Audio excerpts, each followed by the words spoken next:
उनके माल के बिना तो हमारी दुकान का खर्च भी ना निकले।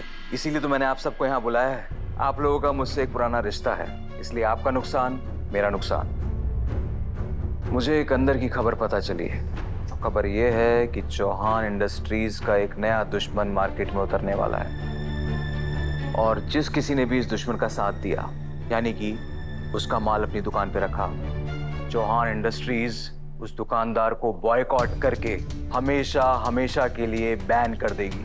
लेकिन कौन है उनका दुश्मन? रजवाड़ी चटका। क्या? ये तो उनकी बहू का ब्रांड है ना? लेकिन चंद्रिका जी जैसी सुलझी हुई औरत ऐसा क्यों करेंगी?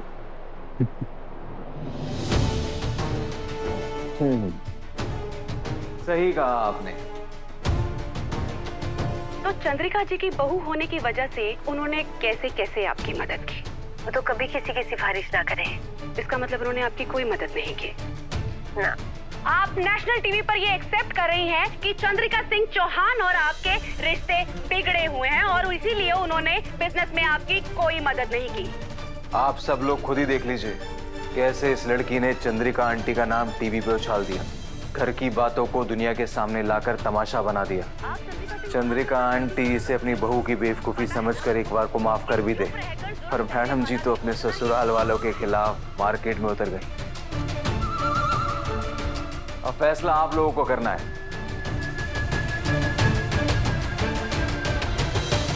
कि आपको चौहान इंडस्ट्रीज चंद्रिका सिंह चौहान के साथ खड़े रहना है या उनकी बहू की नई कंपनी का साथ देना है। वैसे तो आप सब लोग सारी बातें जानते ही हैं, पर सोचा दोबारा याद दिला दूं। ये लड़की जो चौहान बनी घूम रही है ना, ये कल तक चौहान खानदान की नौकरानी थी। बेचारा मेरा दोस्त डीसी देवांश सिंह चौहान, आप तो जानते ही है ना कितना शरीफ आदमी। उसी की शराफत का फायदा उठाकर इस वसुधा ने अपने मालिक को फंसाया, उसके नाम का मंगलसूत्र अपने गले में डाल लिया। चंद्रिका आंटी को भी मजबूरन शादी को एक्सेप्ट करना पड़ा, पर माइंड यू, चंद्रिका आंटी आज तक इस लड़की को अपने घर की बहू नहीं मानती। वो तो बस एक औरत होने के नाते दूसरी औरत के मंगलसूत्र की लाज रख लेती है। पर चाहे कुछ भी हो, रहेगी तो ये लड़की नकली चौहान ही। बात तो सही है, जब बहू माना ही नहीं तो ये लड़की चौहान कैसे हुई? इसीलिए तो मैंने आप सबको वार्न करने के लिए यहाँ बुलाया है कि इस मास्टरमाइंड लड़की से बच के रहिए। भोली सूरत और चिकनी चुपड़ी बातों से ये किसी को भी फंसा सकती है, और अगर एक बार आप इस लड़की के झांसे में आ गए और इसका अचार अपनी दुकान पे रख लिया, तो फिर आप सब लोगों की दुकान पे ताला लगने से कोई रोक नहीं सकता, क्योंकि फिर असली चौहान्स तो आप लोगों के साथ काम करेंगे नहीं। अब फैसला आपको करना है कि आपको असली चौहान्स के साथ काम करना है या इस नकली चौहान के साथ। आपने हमें समय पर चेता दिया समर साहब, आपका उपकार रहा। अब ये रजवाड़ी चटका हमारी किसी भी दुकान पर नहीं दिखेगा। गुड, समझदार हैं आप सब लोग।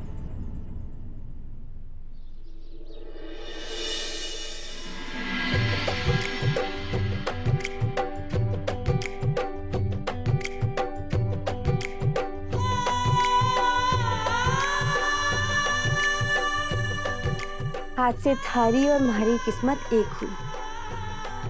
आज हम सब कोशिश करेंगे कम से कम 10-10 बोतलें तो सबकी बिक जानी चाहिए। बिल्कुल। चलो अब चलते हैं। आ जाओ। चाहे धूप लगे या छांव हो, आखिरी दम तक हम कोशिश करते रहेंगे। चलिए। रुकिए रुकिए रुकिए रुकिए। बिना दही शक्कर खाए कोई शुभ काम की शुरुआत होती है? तुम जरूर जीतोगी वसु। भगवान तुम सब ने हिम्मत दे। मैं भी तुम्हारे साथ ही हूँ, थोड़ी मदद कर दूंगी। नहीं दिव्या मैडम, मैं आपकी मदद ना ले सकती। आप इस परिवार की बहू हैं, सब लोग आपको पहचाने हैं। आप ऐसे झोला लेकर इधर उधर जाएंगे ना तो परिवार और खासकर हमारी देवी हुकुम का नाम खराब होगा। तरह तरह की बातें भी बनेंगी और ये हमारे को बिल्कुल अच्छा ना लगेगा। वसु, ये क्या बात हुई? तुम हमेशा कुछ न कुछ कहकर अपनी बात मनवा ही लेती हो। चलो ठीक है, नहीं आऊंगी मार्केट, नहीं बेचूंगी अचार अगर तुम्हें अच्छा नहीं लगेगा तो। लेकिन किसकी कितनी बिक्री हुई, किसने कितना माल लिया, ये सब का हिसाब तो मैं रख सकती हूँ ना घर पे रहकर। बिल्कुल रख सके, और इस बात से तो रानी साहिबा ने भी कोई आपत्ति ना होगी। चल अभी से अपना काम शुरू कर दे। चलिए 1 मिनट रुकिए।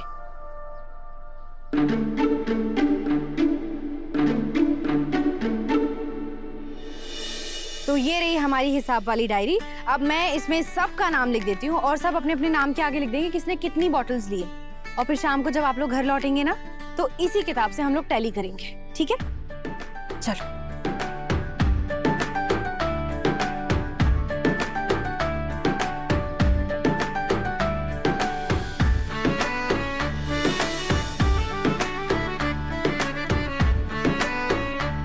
थैंक यू दिव्या मैडम, यो हिसाब किताब का भार संभाल कर आपने तुम्हारी बहुत मदद कर दी। नहीं तुम्हारे लिए तो काला अक्षर भैंस बराबर ही हो गया। मीना वसु, हनुमंत, आज से चौहान हाउस के कामों से थारी 1 हफ्ते की छुट्टी।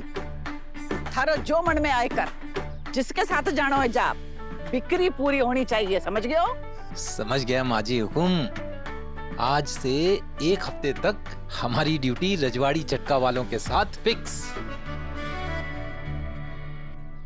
भाई बांधना पड़ेगा, हमारी बहू ने तो आज से ही मोर्चा संभाल लिया। अगर इसी रफ्तार से चलती रही तो 1 हफ्ते में 200 से ज्यादा अचार की बोतल बेच लेगी।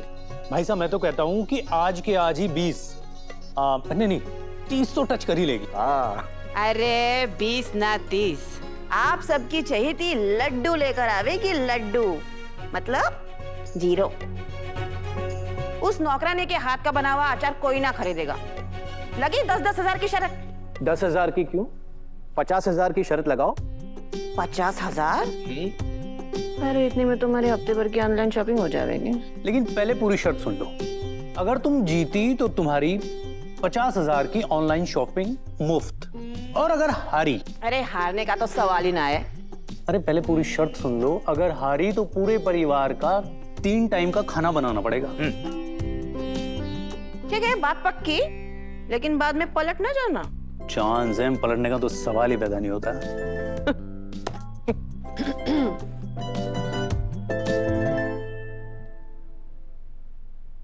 देवर साहब, इस चुनौती में आप वसुधा का साथ देंगे अपनी भाभी साहब का? भाभी साहब, आपकी और वसुधा की कोई भी शर्त हो, पर आपका ही लक्ष्मण हमेशा आपके पीछे ही चलेगा।